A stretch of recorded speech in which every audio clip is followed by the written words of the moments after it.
اصطفى وسلام على عباده الذين اصطفى أما بعد. فقد قال الله تبارك وتعالى في القرآن المجيد والفرقان الحميد: أعوذ بالله من الشيطان الرجيم. بسم الله الرحمن الرحيم.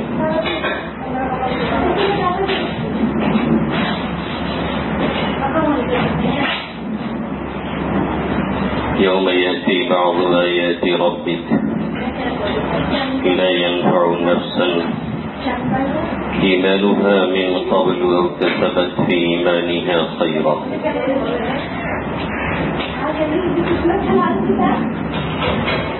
وعن أبي هريرة رضي الله تعالى عنه عن النبي صلى الله تعالى عليه وسلم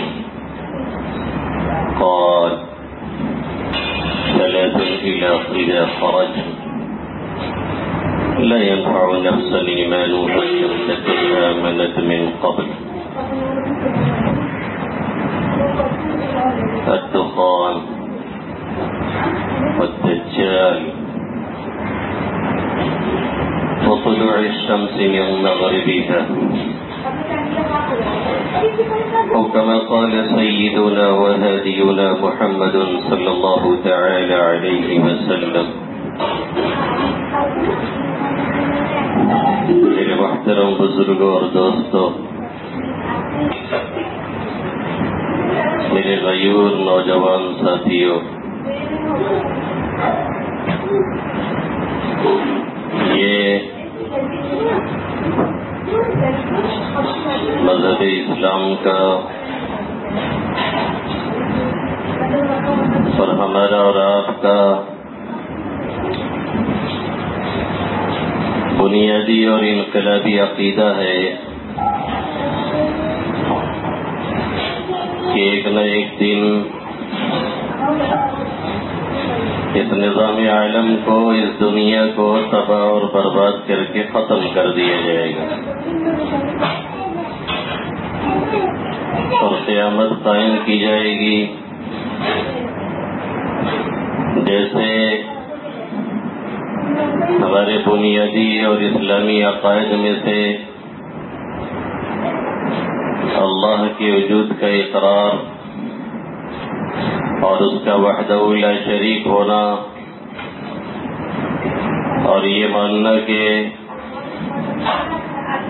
اس دنیا کے اندر ہدایت کے لیے اللہ نے اپنے پیغمبر ایک نہیں، دو نہیں، لاکھوں کی تعداد میں مبعوث فرمائے، اور سب سے آخر میں محمد عربی صلی اللہ علیہ وسلم اس دنیا کے اندر تشریف لائے، جن کی رسالت کے اقرار کے بغیر اور جن کی رسالت کی گواہی کے بغیر ہماری اور آپ کی گاڑی کبھی بھی چل نہیں سکتی ہے. ایسے ہی یہ بھی ہمارا بنیادی اور انقلابی اور اسلامی عقیدہ ہے کہ ایک روز اس نظام کائنات کو ختم کیا جائے گا جسے ہم اور آپ قیامت سے تعبیر کرتے ہیں، اور مکمل جزا اور مکمل سزا، اچھوں کو ان کی اچھائی کا بدلہ، بروں کو ان کی برائی کا بدلہ، نیکوں کو ان کی نیکی کی پوری پوری جزا اور بروں کو ان کی برائی کی پوری پوری سزا، یہ وہیں پر ملے گی. یہاں دنیا اس کا مقام نہیں ہے، کسی کی پکڑ آتی ہے اور کسی کی نہیں آتی ہے، کسی کو چھوڑ دے دی جاتی ہے اور کسی کو پکڑ لیا جاتا ہے. اسی لیے قرآن مقدس میں اللہ رب العزت نے ایک جگہ نہیں نہ معلوم کتنی جگہوں پر بیان فرمایا کہ یہ لوگ عذاب کی جلدی چاہتے ہیں، عذاب کا تقاضا کرتے ہیں، اور جب ان کو بتلایا جاتا ہے اور کہا جاتا ہے اور سمجھایا جاتا ہے کہ اس طرح سے مت کیجیے ورنہ اللہ کی پکڑ آ جائے گی، تو کہتے ہیں اللہ کی پکڑ ہے کہاں پہ، لے کر کے آئیے.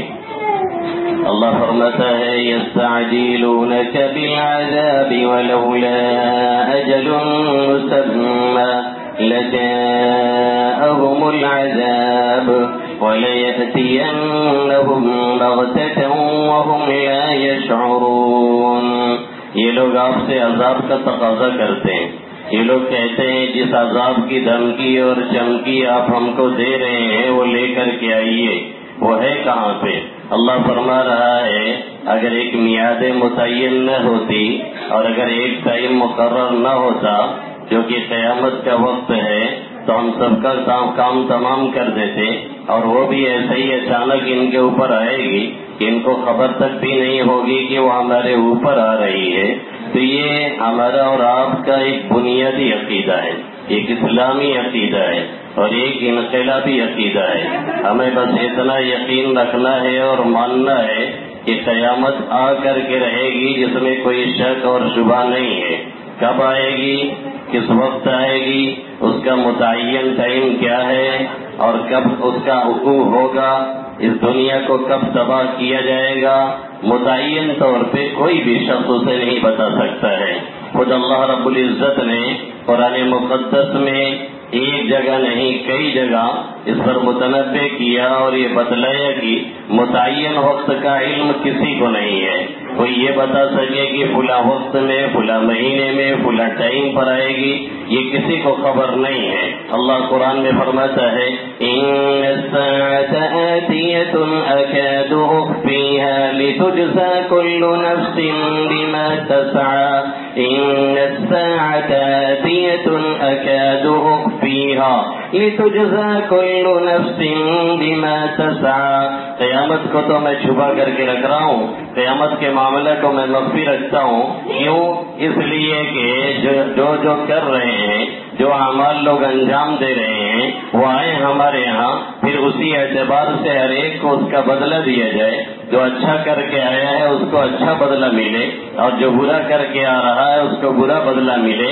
سورہ طہ میں اللہ فرماتا ہے مدنی صلی اللہ علیہ وسلم سے لوگ پوچھتے ہیں کہ قیامت کب آئے گی, لوگ پوچھتے ہیں کہ اس کا متعین وقت کب ہے, تو آپ صلی اللہ علیہ وسلم کے بارے میں اللہ کیا فرماتا ہے يسألونك عن الساعة أيان مرساها قل إنما علمها عند ربي لا يجليها لوقتها إلا هو ثقلت في السماوات والأرض لا تأتيكم إلا بغتة. یہ لوگ آپ سے قیامت کے تعلق سے پوچھتے ہیں کہ اس کا متعین وقت کب ہے, اس کی آمد کب ہے. يسألونك عن الساعة أيان مرساها قل إنما علمها عند ربي.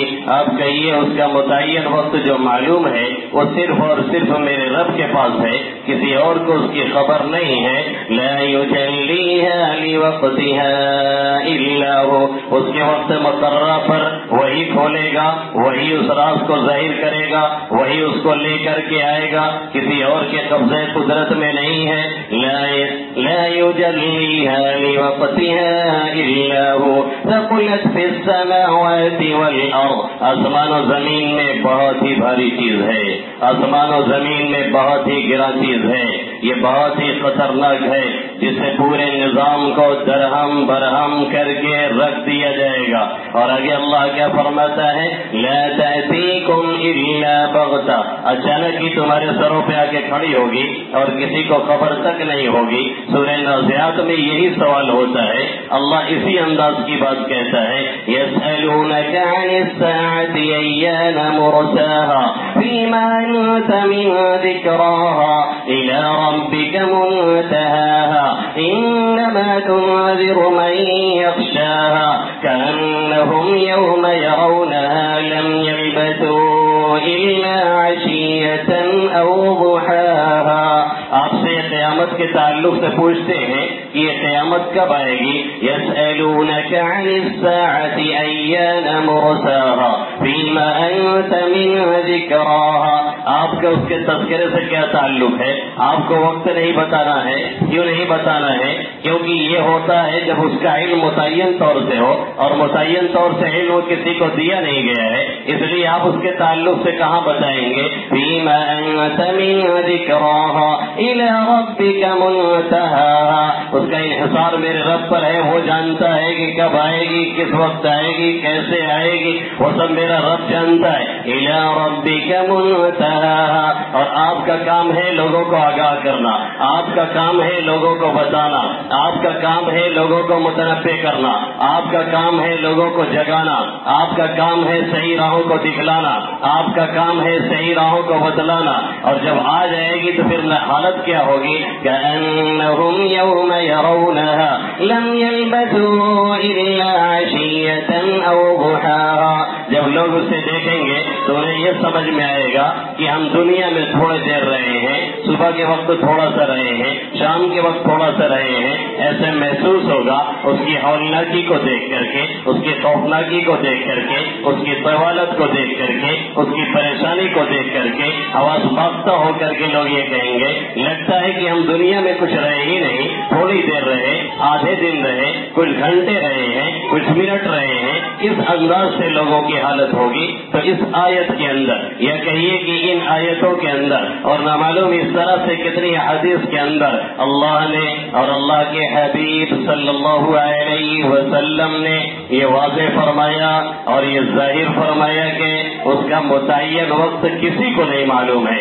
ہاں کچھ علامتیں ہیں جن کو حدیث میں بیان کیا گیا ہے, کچھ علامتیں ہیں جن کا تذکرہ کیا گیا ہے, اور جسے یہ بتلایا گیا ہے کہ جب یہ باتیں ظاہر ہونے لگے اور جب اس طرح کی باتیں ہونے لگے اور جب اس طرح کے حالات پیش آنے لگے تب اب یہ سمجھ لیجیے کہ اب قیامت بالکل قریب آ رہی ہے. کچھ علامات کبریٰ کہلاتی ہیں جو بڑی بڑی علامتیں ہیں, کچھ علامات صغریٰ کہلاتی ہیں جو چھوٹی چھوٹی علامتیں کہی جاتی ہیں, اور کچھ علامات بعیدہ ہیں, کچھ علامات متوسطہ ہیں, اور کچھ علامات قریبہ ہیں. علامات کبریٰ جو بڑی بڑی علامت ہے وہ کیا ہے؟ وہ آپ صلی اللہ علیہ وسلم کی وفات حضرت آیات سے لے کر کے حضرت مہدی کے ظہور تک جو باتیں پیش آئی ہیں, یہ تمام کے تمام باتیں یہ علامت کبریٰ میں داخل ہیں. اور اس کے بعد صغریٰ کیا چل رہی ہے, یہ علامت صغریٰ میں داخل ہیں. اور اس کے بعد کبریٰ کیا ہے؟ ظہور مہدی کے بعد, حضرت مہدی کے تشریف لانے کے بعد سور پھونکے جانے کے وقت تک جو علامتیں چلیں گی اور آئیں گی یہ علامت کبریٰ ہے. اور اس کے بعد بیچ میں بہت سی علامتیں ہیں. کچھ علامات بعیدہ ہیں التی ظہرت وانقرضت, جو کہ ظاہر ہوئی اور گزر بھی گئی, جو کہ آئی اور ختم بھی ہو گئی. جیسے آقا مدنی صلی اللہ علیہ وسلم کا دنیا میں تشریف لے آنا, آپ صلی اللہ علیہ وسلم کا نبوت کا ملنا, آقا مدنی صلی اللہ علیہ وسلم کا دنیا سے تشریف لے جانا, اور آپ صلی اللہ علیہ وسلم کی وہ پیشین گوئیاں جو شروع زمانے کے تعلق سے تھی اور جو پوری ہوئی, حضرت عمر فاروق کی شہادت, حضرت عثمان غنی کی شہادت, اور اسی طریقے سے خوارج کا خروج, اور اسی طریقے سے جنگ جمل, اور اسی طریقے سے جنگ صفین, اور اسی طریقے سے عثمان غنی کی شہادت بلوائیوں کے ہاتھوں. یہ تمام کے تمام علامتیں ہیں جو آئی اور گزر گئی, جو آئی ہیں اور ختم ہو چکی ہیں. اور اس کے بعد کچھ علامتیں ایسی ہیں جو علامتیں متوسطہ کہلاتی ہیں, جو بیچ کی علامت کہلاتی ہیں. التی ظہرت ولم تنقضی, جو ظاہر ہوئی ہیں اور چل رہی ہیں, پل رہی ہیں اور پڑ رہی ہیں, جو ظاہر ہوئی ہیں اور ابھی ختم ہونے کا نام نہیں لے رہی ہیں, اور اتنی آسانی سے وہ ختم ہونے والی نہیں ہے. ان کو علامات متوسطہ کہا جاتا ہے. التی ظہرت ولم تنقضی, جو ظاہر ہوئی دنیا کے اندر اور چلتی چلی جا رہی ہے, جس میں سے زناکاری ہے, جس میں سے بدکاری ہے, جس میں سے عیاشی ہے, جس میں سے فحاشی ہے, جس میں زناکاری اور بدکاری کے اڈے ہیں, اور جس میں سے تیوست ہے جو معاشرے میں پھیلتا ہوا ایک ناسور ہے, جس کا مطلب یہ بنتا ہے کہ آدمی کو یہ فکر نہ رہے اور یہ خبر نہ رہے کہ ہماری بہن کے پاس کون آ رہا ہے، ہماری بیٹی سے کون بات کر رہا ہے، ہمارے گھر میں کون آ رہا ہے اور جا رہا ہے، اس کی خبر اور فکر نہ رہے. ہاں پڑوس کے بارے میں ضرور یہ فکر رہے کہ وہاں کون آ رہا ہے کون جا رہا ہے، جو آج ہمارے معاشرے کا حصہ بن چکا ہے. یہ معاشرے میں پھیلتا ہوا ایک ناسور ہے، یہ دیوست اور یہ دیوس پنا یہ بھی بڑھتا اور چڑھتا چلا جا رہا ہے. اسی طریقے سے آپ صلی اللہ علیہ وسلم نے فرمایا قتل و غارت گری ہے، اور اسی طریقے سے ایسے قتل و قتال کا ماحول ہوگا اور بازار گرم ہوگا. اس میں قاتل کو نہیں پتا چلے گا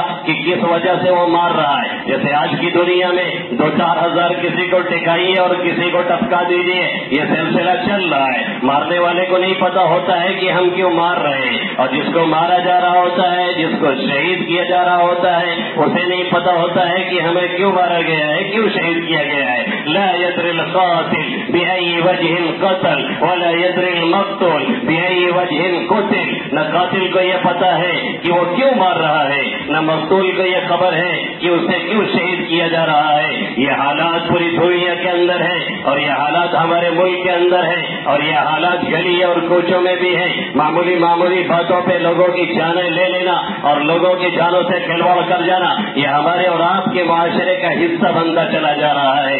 زناکاری، بدکاری، عیاشی کے اڈے، قتل ناحق اور کثرت اموات میں بھی ناگہانی اموات، جس میں ہارٹ اٹیک ہے، جس میں ایکسیڈنٹل موت ہے، جس میں اس طرح کی بیماریاں ہیں جو بظاہر اچانک یہ کہہ لیجیے کہ حادثاتی طور پہ پیش آتی ہیں، اور انسان تھوڑی ہی دیر میں زمین کے نیچے چلا جاتا ہے اور پتہ بھی نہیں چلتا کہ کب اوپر تھا کب نیچے پہنچ گیا ہے. حادثاتی اور ناگہانی اموات ہے جس کی کثرت چل رہی ہے. کسی بھی علاقے میں نظر دوڑائیے، اچھا خاصا نوجوان ہے، اچھے خاصے باڈی کا مالک ہے، اچھے خاصی صحت کا مالک ہے، پتہ چلا کہ اٹیک آیا اور قصہ 2 منٹ میں تمام کر دیا گیا. ناگہانی اموات کی کثرت ہے. یہ سلسلہ چلے گا اور چلتا رہے گا، ابھی نہ معلوم کب تک چلے گا. اسی لیے آپ صلی اللہ علیہ وسلم نے اسی طریقے سے فرمایا کہ اکرم الرجل مخافۃ شرہ، لوگوں کے کمینے پن کی وجہ سے، لوگوں کی بد زبانی کی وجہ سے، لوگوں کے بد کرداری کی وجہ سے لوگ مجبور ہوں گے اس کا اکرام کرنے پر، اسے جھک کر کے سلام کرنے پر.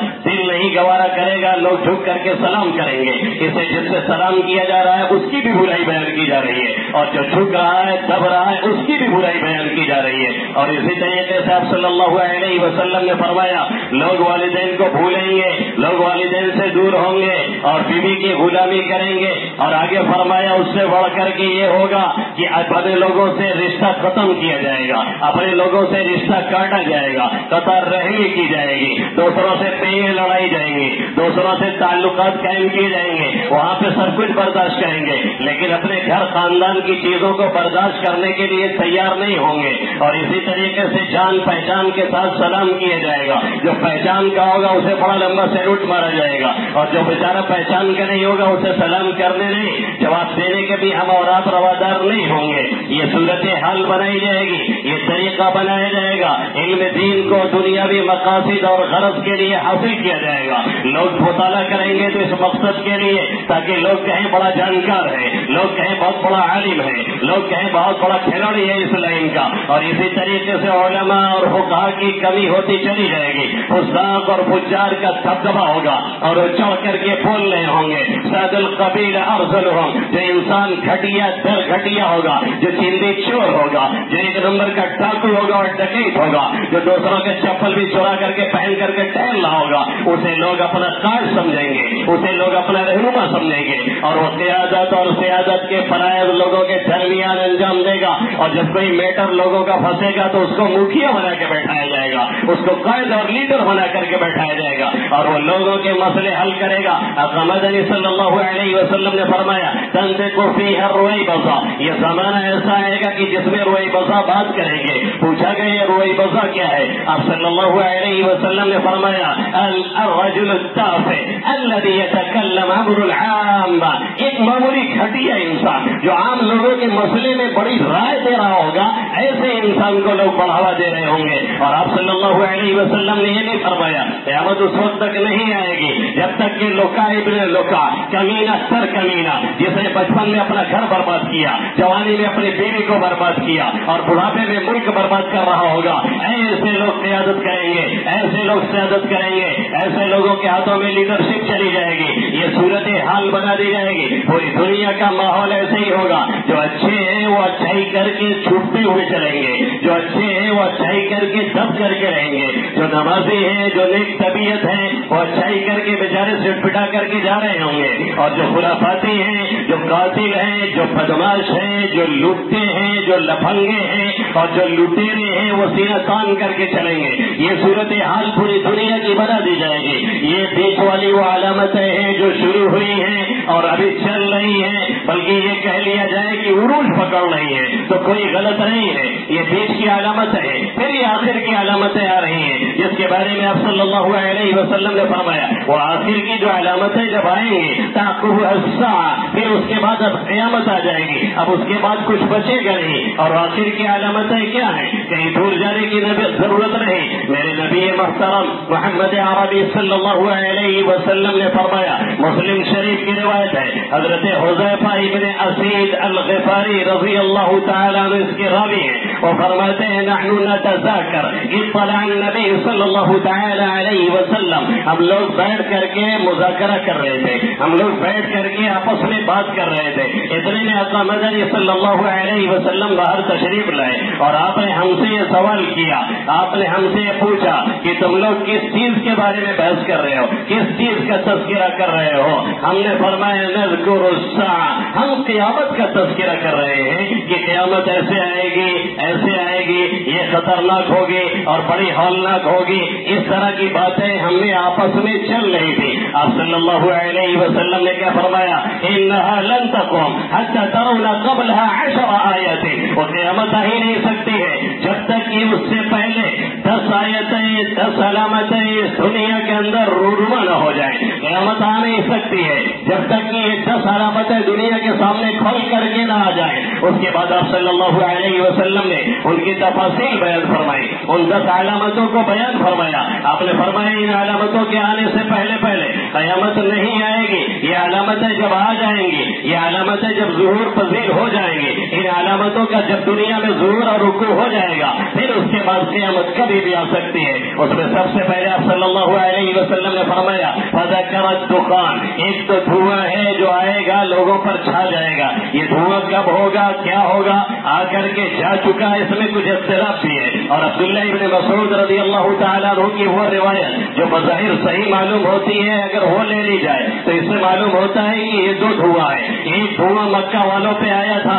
اور مکہ والوں پہ آپ صلی اللہ علیہ وسلم نے بدعا کیا تھا اور مکہ والوں کی تباہی کی آقا نے بدعا مانگی اور وہ بدعا قبول ہوئی اور ان کے اوپر قحط سالی پڑی. صورتحال یہ بن گئی تھی کہ لوگ مردار کھانے پر مجبور ہو گئے تھے. لوگ گھر سے جا کر کے مردار اور گندی چیزیں جمع کر کے لے کر کے آتے، پھر اسے صاف کر کے استعمال کرتے تھے. آپ صلی اللہ علیہ وسلم نے کیا کیا تھا؟ بدعا دیا تھا. کہاں گئے وہ لوگ جو یہ بولتے ہیں کہ دشمن کو بھی بدعا دینا صحیح نہیں ہے؟ کہاں گئے وہ لوگ جو 2 دن ادھر ادھر ٹہل کر کے اور یہ بتاتے ہیں کہ دشمن کے لیے بھی بدعا جائز نہیں ہے؟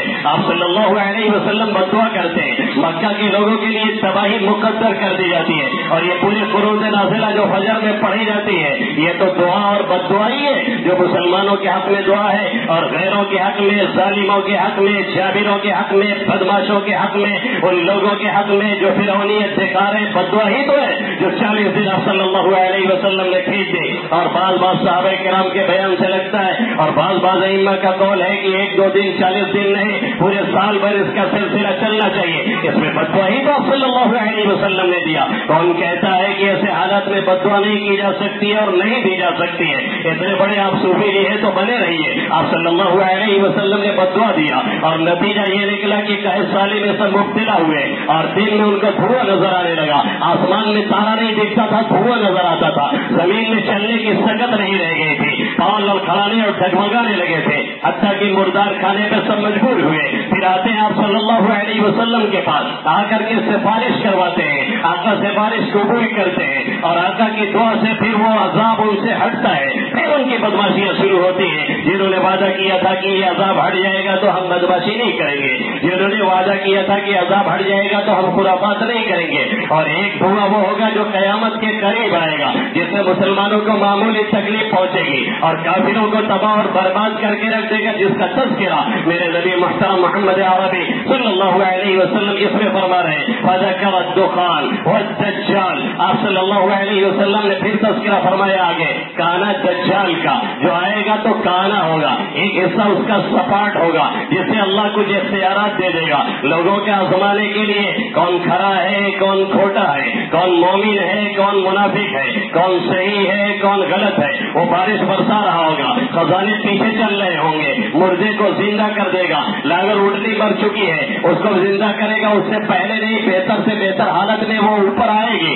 اور دیکھ کر کے بہت سے لوگ جو ڈلمل یقین ہوں گے جن کا ایمان صحیح نہیں ہوگا وہ اس پر یقین کرنے لگیں گے۔ فذکر الدخان والدجال، آقا مدنی صلی اللہ علیہ وسلم نے دخان کا تذکرہ فرمایا، دجال کا تذکرہ فرمایا، پھر آگے دابۃ الارض، ایک جانور جو قیامت کے قریب نکلے گا جس کا تذکرہ اللہ رب العزت نے دوسرے پارے میں یہاں پہ فرمایا وَإِذَا وَقَعَ الْقَوْلُ عَلَيْهِمْ أَخْرَجْنَا لَهُمْ دَابَّةً مِّنَ الْأَرْضِ تُكَلِّمُهُمْ أَنَّ النَّاسَ كَانُوا بِآيَاتِنَا لَا يُوقِنُونَ۔ جب عذاب کا وعدہ آ جائے گا، قیامت قریب آ رہی ہوگی، پھر ہم ان کے لیے زمین سے ایک جانور نکالیں گے جو ان سے بات کرے گا۔ کیا بات کرے گا کہ لوگ ہماری آیتوں پر ایمان نہیں لاتے تھے، لوگ ہماری آیتوں پر تصدیق نہیں کرتے تھے، لوگ ایمان لانے کے لیے تیار نہیں تھے۔ یہ حضرت علی کا قول ہے کہ عام حالات میں جیسے لوگ بات کرتے ویسے ہی وہ جانور بھی بات کرے گا، وہ زمین سے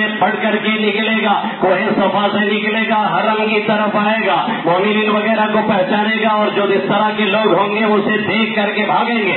یہ جانور عجیب الخلقت ہوگا، اور توالد اور تناسل جو سسٹم ہوتا ہے پیدائش کیسے نہیں پیدا ہوگا، اور لوگوں سے بات بھی کرے گا۔ کیسے بات کرے گا؟ یہ کہے گا کہ لوگ ایمان نہیں لا رہے تھے، یا جیسے ہم اور آپ بات کرتے ہیں ایسے ہی بات کرے گا۔ اب کسی کو اگر سوال یہ پیدا ہو کہ جانور ہو کر کے کیسے انسانی لینگویج میں بات کرے گا، تو یہ سوال ہی بھیجا ہے۔ آج کے کتے بھی بات کر رہے ہیں، آج کی پلاسٹک بھی بات کر رہی ہے، آج کی لکڑیاں بھی بات کر رہی ہیں۔ آج بل لگتی ہے گھر میں، آپ جا کر کے اسے دباتے ہیں تو آواز آتی ہے السلام علیکم، دروازہ کھولیے اندر آئیے، آپ کہیں گے تو فیڈ کیا گیا ہے تب بول رہا ہے، تو وہاں بھی اللہ رب العزت جو سب سے بڑا کاریگر ہے وہ بھی فیڈ کرے گا تو وہ بولے گا، کوئی مسئلہ نہیں ہے۔ اخرجنا لهم دابة من الارض تكلمهم ان الناس كانوا بآياتنا لا يوقنون۔ ہم نے تو سوچا تھا آپ کو دجال تک پہنچائیں گے اور اس کی کچھ تفصیل بیان فرمائیں گے، لیکن یہ بیان ہم یہیں پر اسٹاپ کرتے ہیں، اور سب کو یہیں پر یاد رکھنا ہے کہ ہم ابھی دابۃ الارض تک پہنچے ہیں۔ زمین سے جانور اللہ نکالے گا قیامت کے قریب، اور جو بڑی بڑی علامتیں ہیں ان کا تذکرہ یہ چل رہا ہے۔ بیان انشاءاللہ لمبا کھینچے گا، دجال کی تفصیل آئے گی، اور وہ کانا ہوگا کوترا ہوگا، کیا کھلاڑی پھل دکھائے گا، کیا بدمعشیاں کرے گا، لوگوں کو کیسے کیپچر کرے گا، لوگوں کے ایمان کو سلب کیسے کرے گا، کیسے تباہی اور بربادی لائے گا، اور اس کے بعد کس کے ہاتھوں مارا جائے گا، پھر کیسے کیا ہوگا، اور بیچ میں پھر کیا ہے، اور اس وقت جو فتنے چل رہے ہیں دجالی شکل میں رونما ہے ان کی کیا تفصیلات ہیں۔ انشاءاللہ زندگی رہی تو پھر آپ سے مخاطب ہوں گے، حیات باقی، ملاقات باقی، اور پوری باتیں بھی باقی ہے۔ وما علینا الا البلاغ المبین۔